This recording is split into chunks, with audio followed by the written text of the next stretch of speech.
বন্ধুরা আজ আমি খাবো নেপালের মোমো, বাট নেপালে গিয়ে নয়। নেপালের মোমো যখন আমাদের এখানেই চলে এসেছে তখন নেপালে গিয়েই আর কি কাজ বলো। যাই হোক চলো প্রথম থেকেই শুরু করি। কদিন ধরেই বন্ধুরা আমার পেটটা কেমন মোমো মোমো করছিল, মানে মোমো খেতে ইচ্ছে করছিল। বাট আজকে দেশি নয়, আজকে ভাবলাম একটু বিদেশি মোমোই খাওয়া যায়। বাট বিদেশি মোমো খেতে হলে বন্ধুরা আমাকে যেতে হবে বিদেশে। আর তখনই আমার মনে পড়লো, হারে ভাস, আমার বাড়ির কাছেই তো একটা নেপালি মোমোর ক্যাফে আছে। দেখো বন্ধুরা, দেশেই যখন বিদেশি মোমোর দোকান, তাহলে আর বিদেশে গিয়ে কি লাভ বলো। সো ফাইনালি আমি চলে এলাম নেপালি মোমো ক্যাফেতে। দেখো দোকানের দু সাইডে আবার ড্রাগনের ছবি। আমি যে টাইমে ক্যাফেতে এসেছিলাম তখন মনে হয় দোকানটা সবে সবে ওপেন হয়েছে। মানে এই ক্যাফেতে যারা আছে তারাও হয়তো ভাবছে ভাই এদের মোমো খাওয়ার বিরাট তারা, মানে দোকানটা তো খুলতে দে আগে। নেপালি মোমোর এই জিনিসটা ভাই আমার দারুণ লাগে, মানে ভেতরের অ্যাম্বিয়েন্সটা বন্ধুরা দেখার মতো। আমি বন্ধুরা এই নেপালি মোমোর ক্যাফেতে গেলেই ভিতরের অ্যাম্বিয়েন্সটা ভাই ভালোভাবে উপভোগ করতে থাকি। সিলিং, গ্রাউন্ড, ওয়াল ভাই সব কিছু সাজানো রয়েছে নেপালি কায়দায়। বাই দ্য ওয়ে, ক্যাশ কাউন্টারে যাকে দেখলাম তাকেও দেখে মনে হচ্ছিল নেপালি। এই দেখো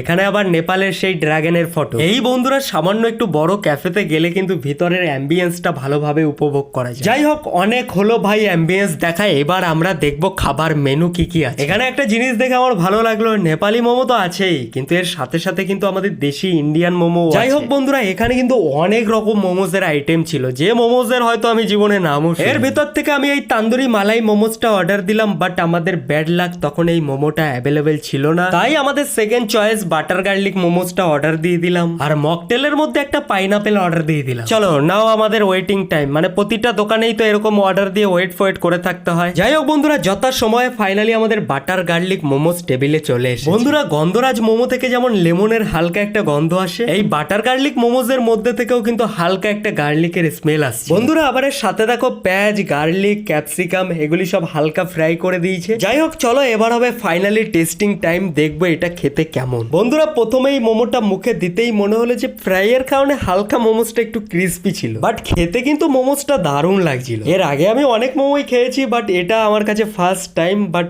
খেয়ে বুঝলাম নেক্সট টাইম খাওয়া যেতে পারে। দেখো বন্ধুরা, নামটা সে গার্লিক মোমো হলেও ভেবেছিলাম প্রথমে যে এই মোমোটা খেয়ে হয়তো গলা গার্লিকের মতো একটু জ্বালাপোড়া করবে, কিন্তু সেসব একদমই নয়, স্মেলটাই শুধু গার্লিকের মতো, বাকি সব মোমো। যাই হোক এর কিছুক্ষণ পরেই দেখি আমাদের পাইনাপেল মকটেলও টেবিলে এসে হাজির। একটু মোমোজ আর হালকা মকটেল, ভাই এর কম্বিনেশনটাই ভাই আলাদা লেভেলের মজা। যাই হোক বন্ধুরা চলো এবার আমরা একটু মোমোজের ভেতরের স্টাফিংটা দেখবো কি রয়েছে। ভেবেছিলাম যেহেতু গার্লিক মোমোজ ভেতরে গার্লিকে ভরা থাকবে, বাট সেটা কিন্তু একদমই না। গার্লিক হালকা পাতলা থাকলেও অন্য মোমোজের আইটেম গুলোই কিন্তু বেশি। চলো বন্ধুরা এবার একটু তাড়াতাড়ি করে মোমোজ গুলো খেয়ে নি। এতক্ষণে হয়তো দোকানদারও আমার উপরে রেগে গেছে, বেটা মোমো খেতে এসছে না ভিডিও বানাতে এসছে। যাই হোক বন্ধুরা ফাইনালি আমি মোমোর প্লেট আর মকটেল দুটোই শেষ করে আমার মনের মোমো খাওয়ার ইচ্ছে মিটিয়ে চলো এবার বিলটাও মিটিয়ে দিয়ে আসি। এতক্ষণ বন্ধুরা সবকিছু বেশ ভালোই লাগছিল, কিন্তু এই বিলিং কাউন্টারের সামনে গেলেই ভাই আমার পিছন ফেটে। যাই হোক বন্ধুরা ফাইনালি আমাদের বিল দেওয়া কমপ্লিট, আর এখন আমরা চলে যাব বাড়ির দিকে। চলো বন্ধুরা আজকের মতো ভিডিওটা এখানেই শেষ করছি, দেখা হচ্ছে পরে ভিডিওতে। আর ব্লগটা কেমন লাগলো সেটা আমাকে কমেন্ট বক্সে জানাও। ভালো থাকো, সুস্থ থাকো, আর এই গরমে বেশি বেশি করে জল খাও। So tata.